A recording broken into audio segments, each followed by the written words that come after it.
welcome to All the Grief, a weekly podcast for all those who have been touched by grief. We are your hosts. I am Rebecca Luttrell. And I'm Andrea Hiron-Mathern. We are two friends, a therapist and a social scientist, both highly sensitive fellow grievers, here to share our hearts as we talk about all the grief.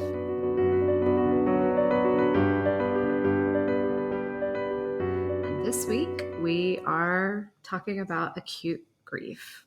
But first, I just want to check in. How are you this morning, Andrea?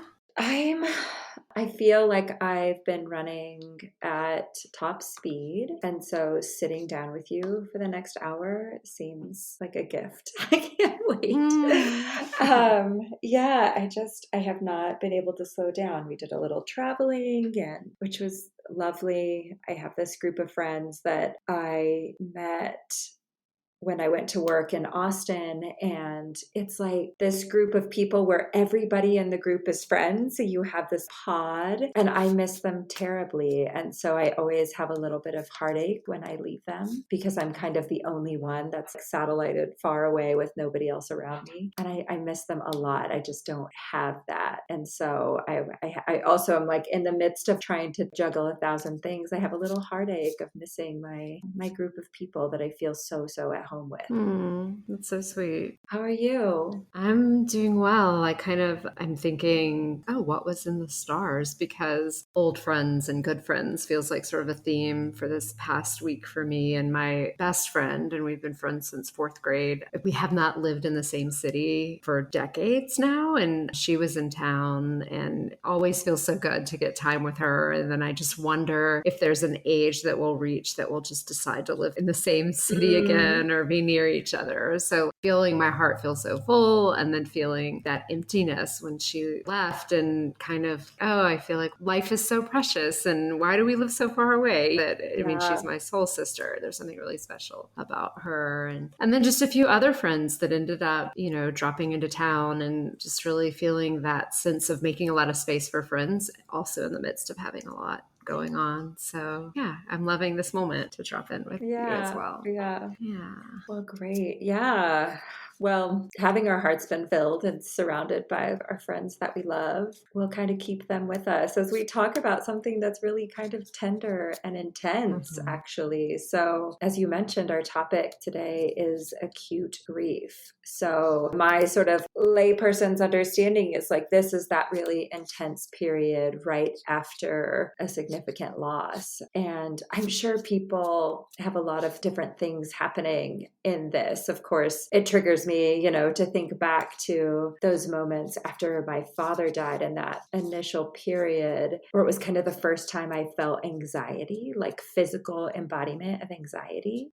I remember driving to his funeral, and I felt like I had been punched in the back just below my shoulder blades, and I just couldn't get comfortable and was wiggling, and I couldn't sit in the seat. And later I came to find out that was the embodiment, like the physicalness of anxiety in my body. So I felt that really intensely. Like I have super, what I think, normal anxiety, Super normal. If I get hit by a car, crossing the street, right. Yeah. Sure, but it was more intense. Yeah, it kind of took over. And then all of those kind of just big emotions. So I've been thinking about this. Being distant from it helps for sure. Definitely. Yeah, acute grief is typically the period directly following a loss when the grief is the most intense, because it sort of feels often coupled with trauma, shock, if it was a sudden loss. But it's really, even with people who may have sat by someone's bedside who was in hospice for a long period of time, and they think, okay, I'm ready, and I understand this is what's happening. There's a difference in the way the world feels when a person is gone. And there's really not a way to prepare for that. So there's that experience of the intensity of that difference and the intensity of how life starts to feel. And it's a constant for a while. It's something that's just like, I'm eating breakfast and that doesn't feel normal anymore. Right. I'm walking outside to get the mail and that doesn't feel, it's like everything is colored by that feeling of grief. And when you say acute grief, I think people who want to see you doing better will often hope Okay, yeah, for a couple weeks or something, Yeah. right? And it's actually, I always say, like, it can really be intense for the first year because you're crossing anniversary dates, Mm. different milestones are passing, there's holidays, there's all the things, there's seasons. There's a way seasons remind us of times we were with our person. And that first year can have, while there can be waves of starting to feel a little bit more on solid footing, something can really knock you off your feet. And that can continue past that year. So that sense of grief feeling acute, I mean, it's just sometimes that could happen in 20 years from the loss. Uh-huh. I remember when I was probably 10, we were just talking one day about the day I was born. Mm. And he said, I cried so hard that day because my mom wasn't there to meet you. And he had lost his mom when he was 15. She was only 50. Mm. And so it was like witnessing my dad sharing this grief. Like he had dropped into the intensity of it probably like 7 years after she had died because he was here with her granddaughter who would never meet her. Mm. And so those things can trigger that acute grief too. Yeah. Wow.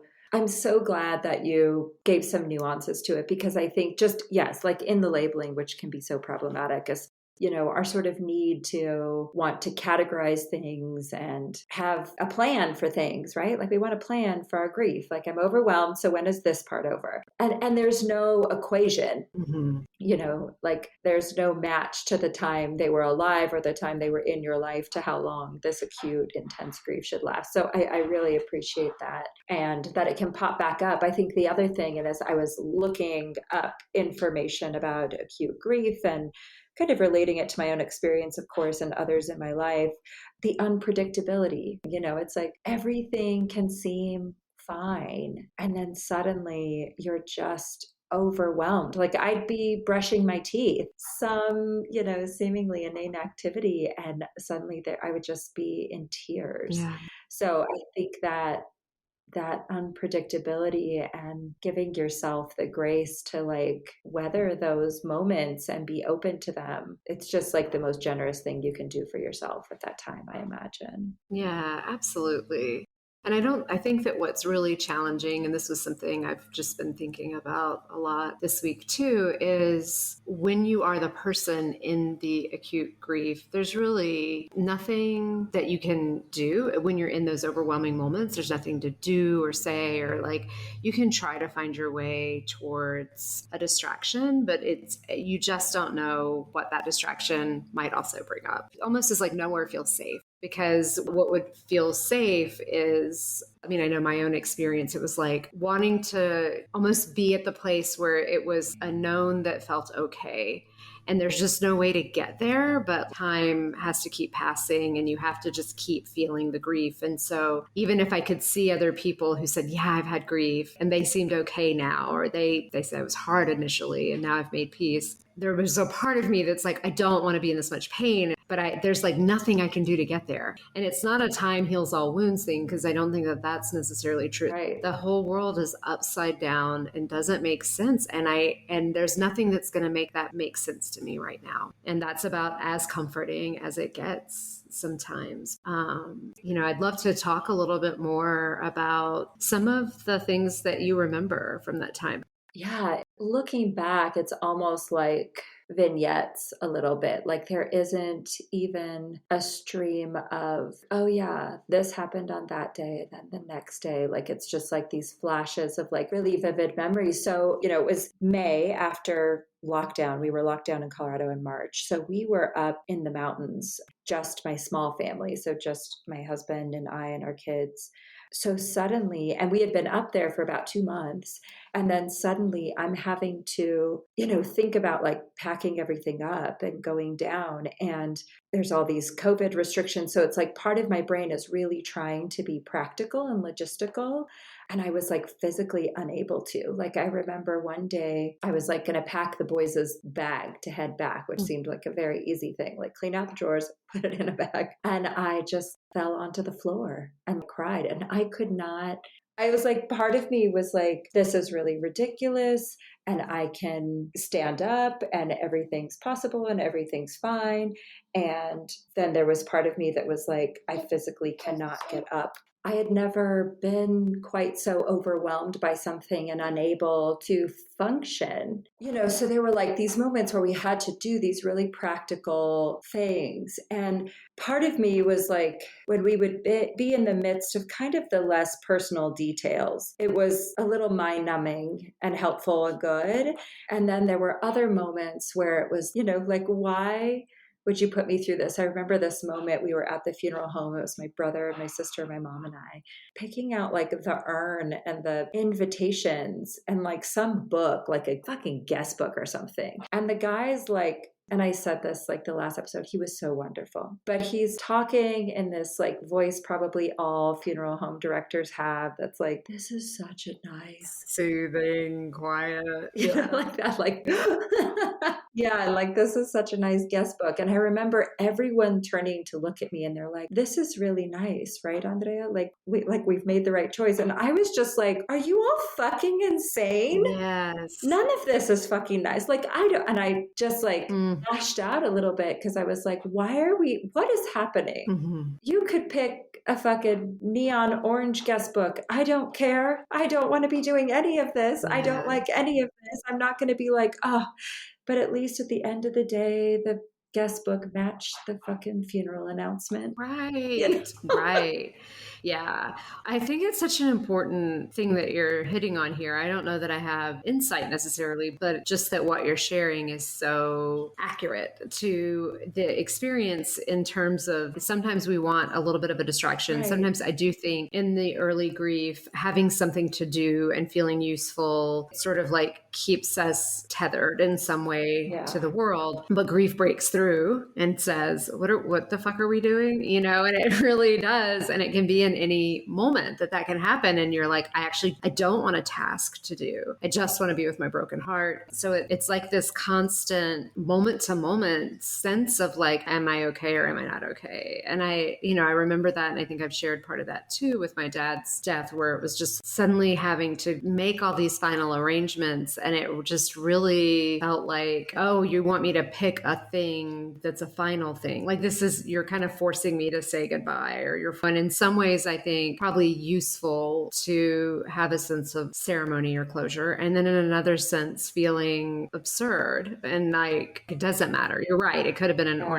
did we have a guest book? Like, is what I'm thinking, would I ever fucking look at that again? I don't mean to minimize if people find comfort in that, but I just feel like that wouldn't be a thing that I would keep, because it's about remembering burying him. And I just can't imagine that being the most important thing at that time. It wasn't for me. Yeah. And I'm also remembering, just as we're talking about that time period, remembering sleep being so hard right after my dad died. I was afraid to go to sleep. And I was really afraid of my dreams making it seem like what had happened was a dream or didn't happen. And so that he was the first death. And then my sister's baby, who was stillborn, was the second death that I experienced pretty close together. And with my dad, I would end up dreaming like he would come to me and say, or I would say, I know you're not alive, but it's okay if you want to talk to me, or something like, but I was like holding so tightly to remembering that because I didn't want to go through the heartbreak of that again. But when my sister's baby died, I was awakened from sleep. My mom was on the phone crying, and I just kept feeling like this has to be a dream.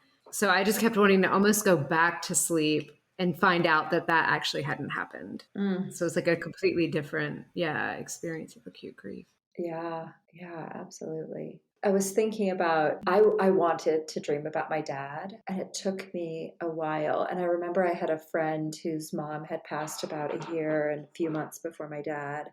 And she was like, don't worry. Like, it took her mom something like a year or 9 months or something for her mom to come to her in her dreams. So I remember her telling me, like, he'll come. But sometimes I remember her telling me, like, sometimes your grief is so strong that they just can't break through yet. And like, you'll get there, like you'll get there and he'll get there. Well, I think it's such a protective measure too. Like our psyche is like, you can't just have a conversation with this person right now. That's going to be too much. Right. And so it wants to keep remembering Yeah. the grief. I think it's our way of processing it. It's almost like how you have to, if you have a traumatic experience, it can be useful to keep telling the story until it starts to lessen in intensity. So I think continuing to remember our grief and stay in our grief, there's something in our bodies that's like, no, we're not going to not remember that this thing happened, because this is how we'll metabolize it and be able to know. Yeah. I saw this quote this week I wanted to share. It's from Megan Devine, who wrote, "It's okay that you're not okay. Mm-hmm. Early grief is largely this, crashing again and again into a reality that can't be real." Mm. And like, it feels like that. Like you keep Yeah. crashing into like, oh, this happened. Yeah. Yeah. There's no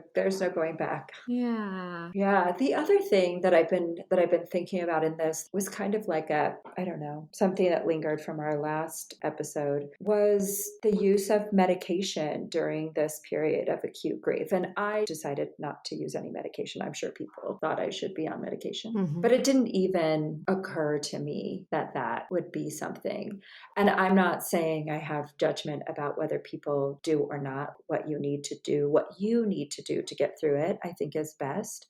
But it made me think about my aunt, my cousin. She was suffering very severely from postpartum depression and she committed suicide. Mm. And my aunt found her, and I can't imagine. Mm-hmm. I can't imagine. But her doctor did put her on medication. And I just remember gathering at their house and going to comfort everyone. And the thing that startled me wasn't, I think, what I've heard other people be startled by, which is just a little bit of distance and vacancy when people are on Mm-hmm. medication to help them through that really, really intense acute grief. But it was this sadness that she wasn't processing or feeling, or I don't know what, Mm-hmm. the deep shock and anger and sadness and devastation, but she also wasn't able to feel and accept our love. Mm-hmm. Like when when it shuts it off, it shuts it all off. Mm-hmm. And that was the part I remember being so sad about, was like, I can imagine wanting to not process or feel the intensity of a loss like that.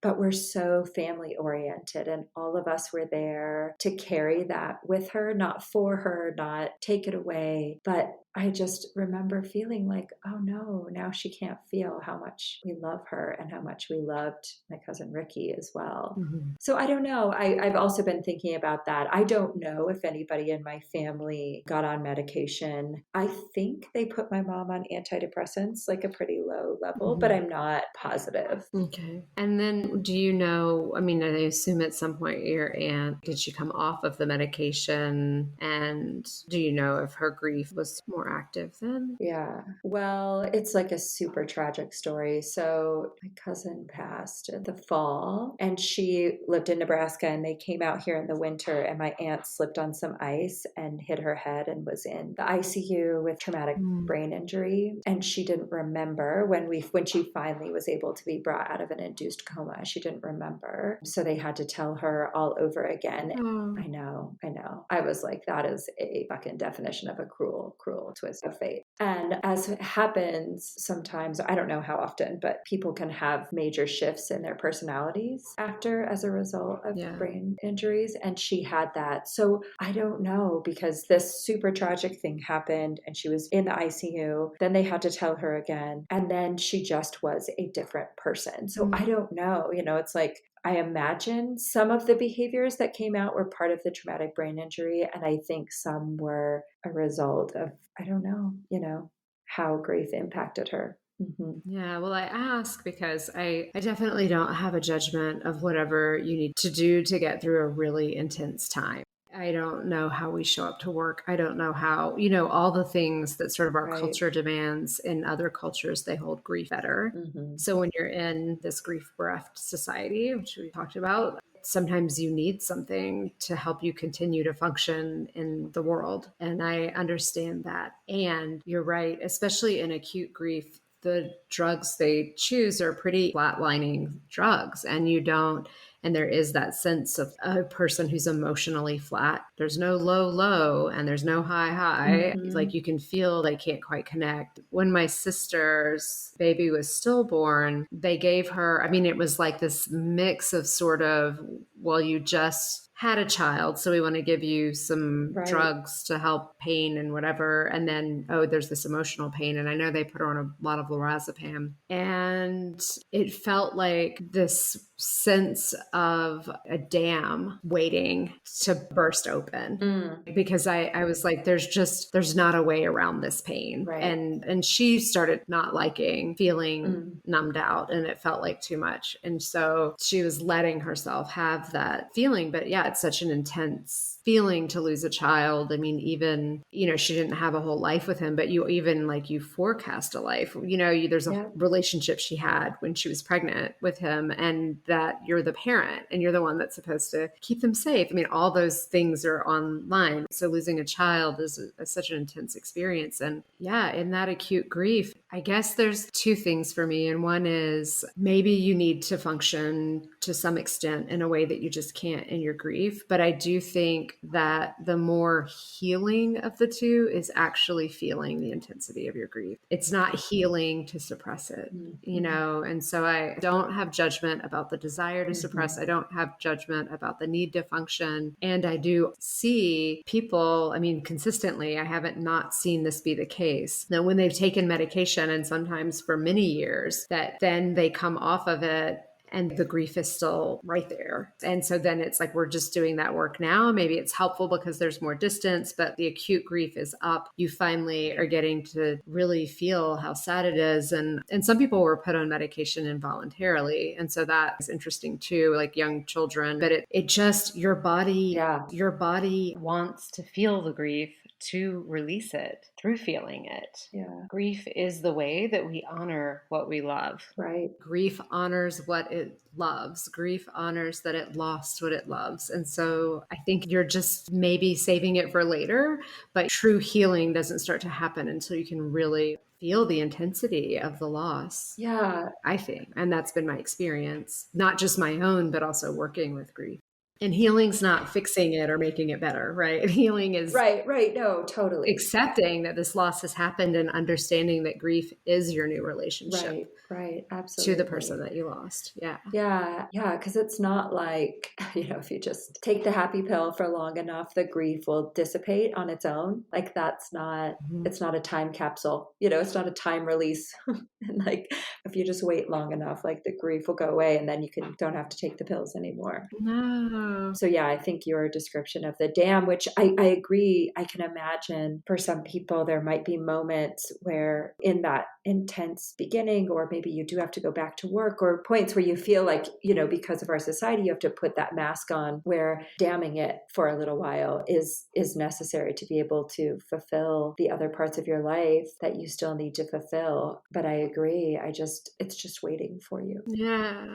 And I think, I mean, I want to add one piece to that is we don't have a lot of practice also in our society of allowing ourselves to feel Yeah. what we feel. Even if you run into something and you like hurt your arm, and it's like, like, how can we rush to like help that not hurt as much? And let me put some ice on it, which can be useful. And I'm not saying that that's a bad thing, but we don't know how to just be like, yeah, it hurts. Let's just feel into that pain for a minute and just feel like, ow, that sucked to run into that thing. Yeah. By the time we have a significant loss, we haven't sat with our sadness. So we don't even have a sense of how we would do that. And I think that's what starts to feel really overwhelming for a lot of people in grief. And I was one of my friends who visited, she was here to go to an end of life celebration for a friend who died by suicide. Mm. And we were talking about her talking to that friend's partner who's just devastated, and it's awful. But she and I have both had so much grief in our lives that we know there's literally nothing to fix here. Yeah. And so I'm just going to sit with you in your pain. But that for him, this was such a new experience and shocking, and had never had grief. And he really wants out of it, Right. And so I think there's something when the more that you sit with your feelings, the more you you develop the capacity to. Yeah. So I think it's just useful, like if grief hasn't touched your life yet, just next time you're sad, just let yourself be sad. Yeah. And just to sort of strengthen that ability to know that these things, they have kind of a life cycle and they have waves and they come in intensity and they go, and then another thing arises. And I mean, that you can have even moments of joy in the midst of acute grief. You know, you can have a moment that you're delighting in something that's happening, or a moment that seems precious. But if you're not allowing it, you don't get to touch any of it. Yeah. Yeah. And I think also like within that, like you were talking about having those moments of joy within that. And I don't know if I experienced this, but I have definitely heard people having intense guilt or minimally like confusion, that you can have both of those things. I mean, I think my world at that time was just it was simultaneously like so tragic in death with my dad, but I had Mm-hmm. 2-year-old sons who are pure joy. And so I was in all of that all of the time.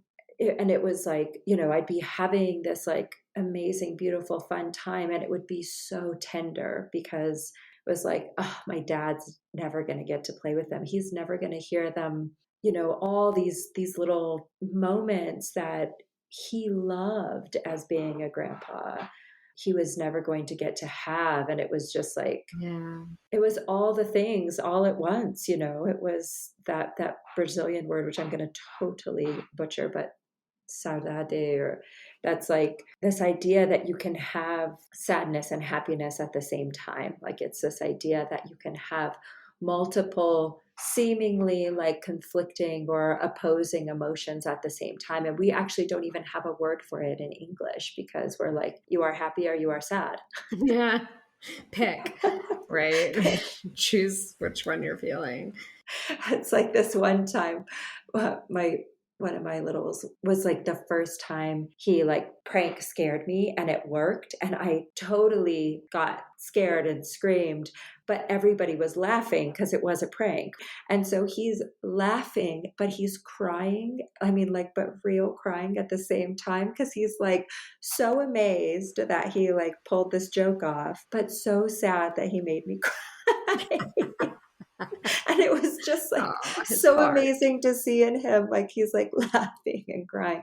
But it's that, right, that we can be Yeah. experiencing more than one feeling. Yeah. Well, the best word I can think of, or maybe it's not the best word, but I'm just thinking there's something, it's like a bittersweet, that there's both a sweetness and a bitterness in an experience, and that feeling of so much love, seeing your sons doing whatever and feeling their joy, and then feeling just the bitterness and the sadness and the longing for your dad to have been Yeah. able to experience that. Yeah. Yeah. And I also feel aware, as we're talking about acute grief, I'm thinking no one in acute grief is going to want to listen to this right now. This is, I mean, I think it's true. I think it's just so real.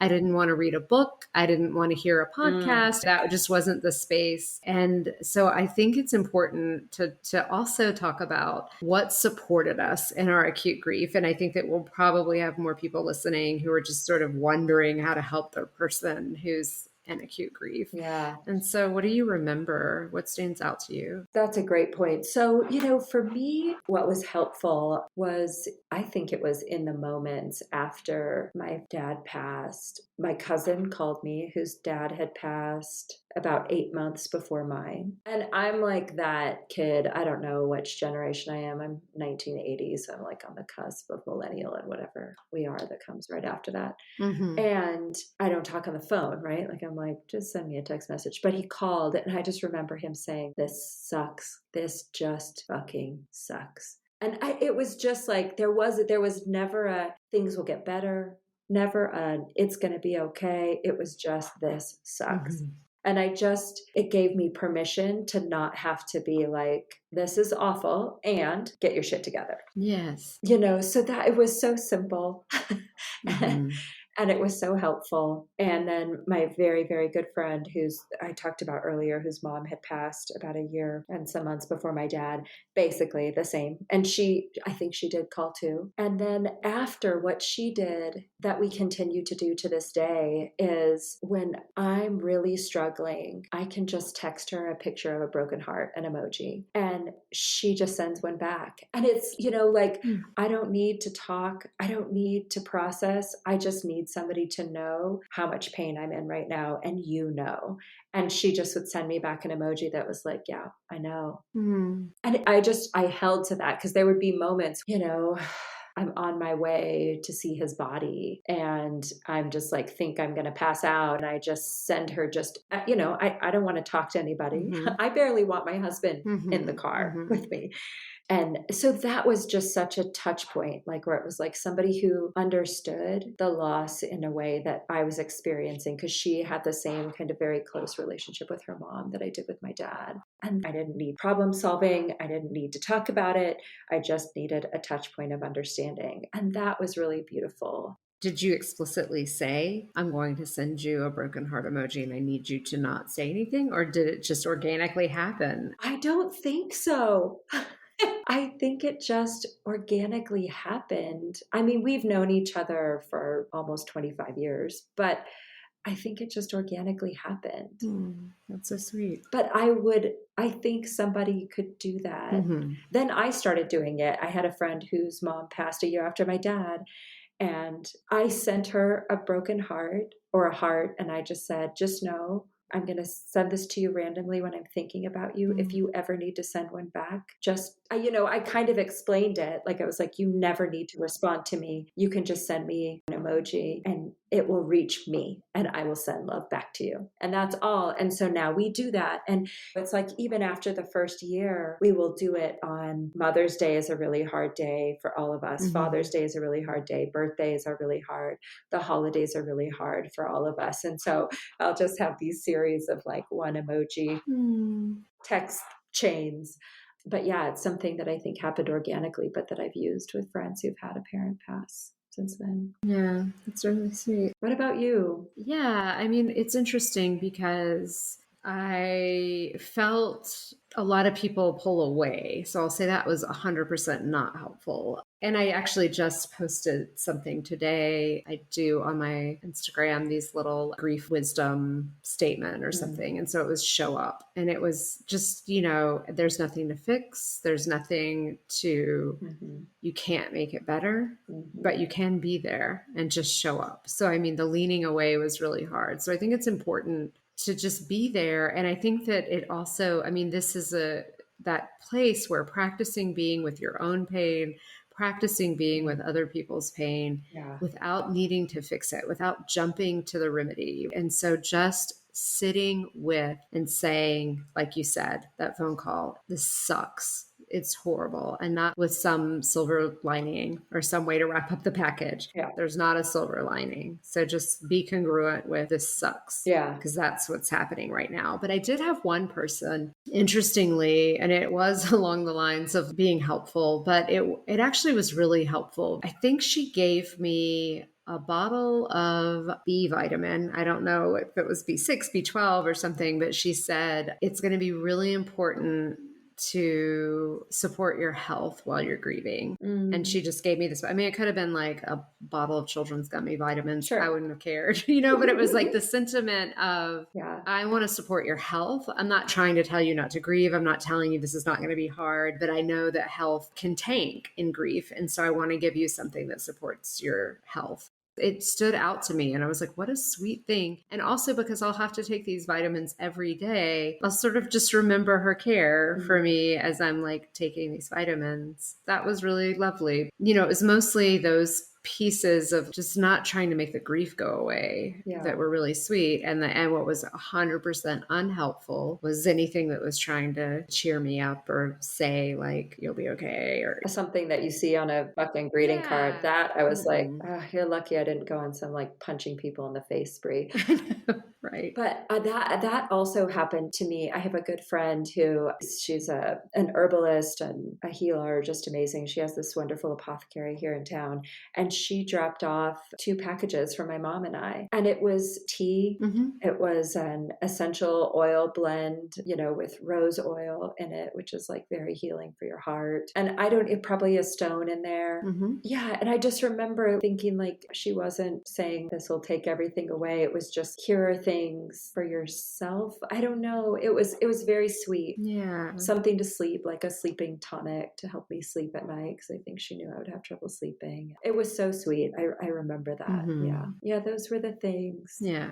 I think people want to be helpful and they want to show up. I mean, that I do believe in my heart, like people want to show up. Yeah. I guess sometimes people think grief is contagious. If they go be with grief, suddenly they're going to have grief show up in your life. A, that's not going to happen. B, you don't get to avoid grief in this lifetime. So, right. And you'll only be, I think, even stronger in your own grief when you can show up for other people's grief. You'll be able to show up for yourself in a way that, because you will have witnessed it and you'll start to know it's normal. So you won't should yourself and say like, oh, I should be over it by now. It's been a week. You'll know. And I would say, yeah. And I think you touched on this, that sometimes the funeral and or service or whatever's happening or the moments right after it is when like a lot of people show up for support and there's a lot to do and there's a lot of ways that you're also kind of in a fog. And then there's when the dust settles and that process has happened and then suddenly no one's there.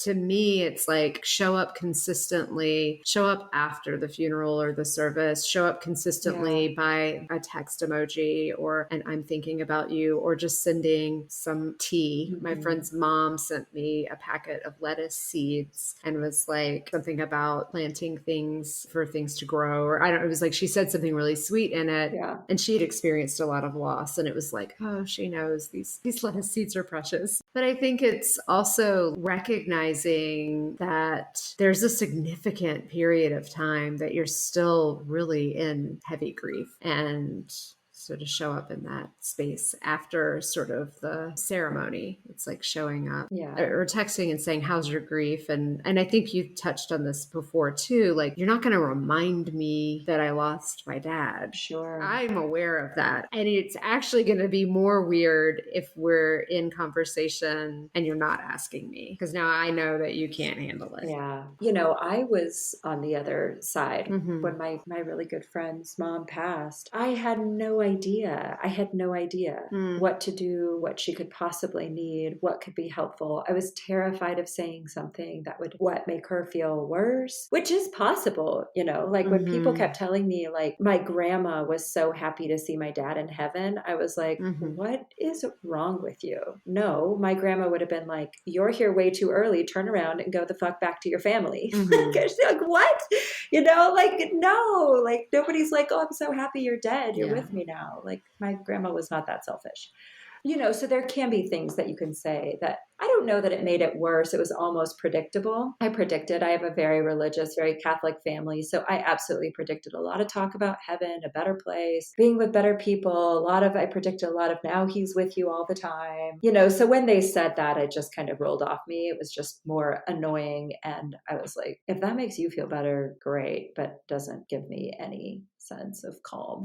Well, I think ironically, people who have those things ready to say actually aren't worried about saying the wrong thing. Oh, you're right. And they think that that's the exactly right thing, right? It's like, this is what's good. And it's like, what?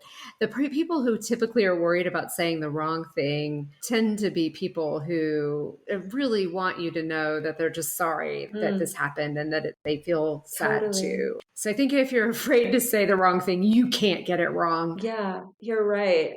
You're so right. Like in the thought process of worrying about saying the wrong thing, it's that and recognize how complex what they're experiencing is. Whereas like this other version is, for better or worse, like I get that religion helps a lot of people. Like there were times when I was like, I wish I believed all this shit. And I could just be like, oh, okay, it's all good. And he's there and I'll get there one day too, if I'm good enough or whatever. But it's like almost the simplicity makes it like, oh yeah, you just say this because this is the answer. Whereas like, yeah, the worry is that you understand the complexity. That was such a great framing. I appreciate that. As an overthinker myself. Right? It's like I'm like, I want to not be insensitive. So if I'm worrying on that level, I'm like, oh, just show up. Totally. Because it's never wrong to just show up. It's never wrong to just, Yeah. call if you need an ear. Send a gift, send something Yeah. sweet, Yeah. like tea Yeah. or aromatherapy or something. And I think if you just can put your heart in the space of there literally is nothing you can fix Yeah. and let yourself off the hook of whatever story you have about fixing it and just offer love. Yeah, absolutely. That's it. God, I feel like you just ended the episode. That was like the most beautiful. I think I did.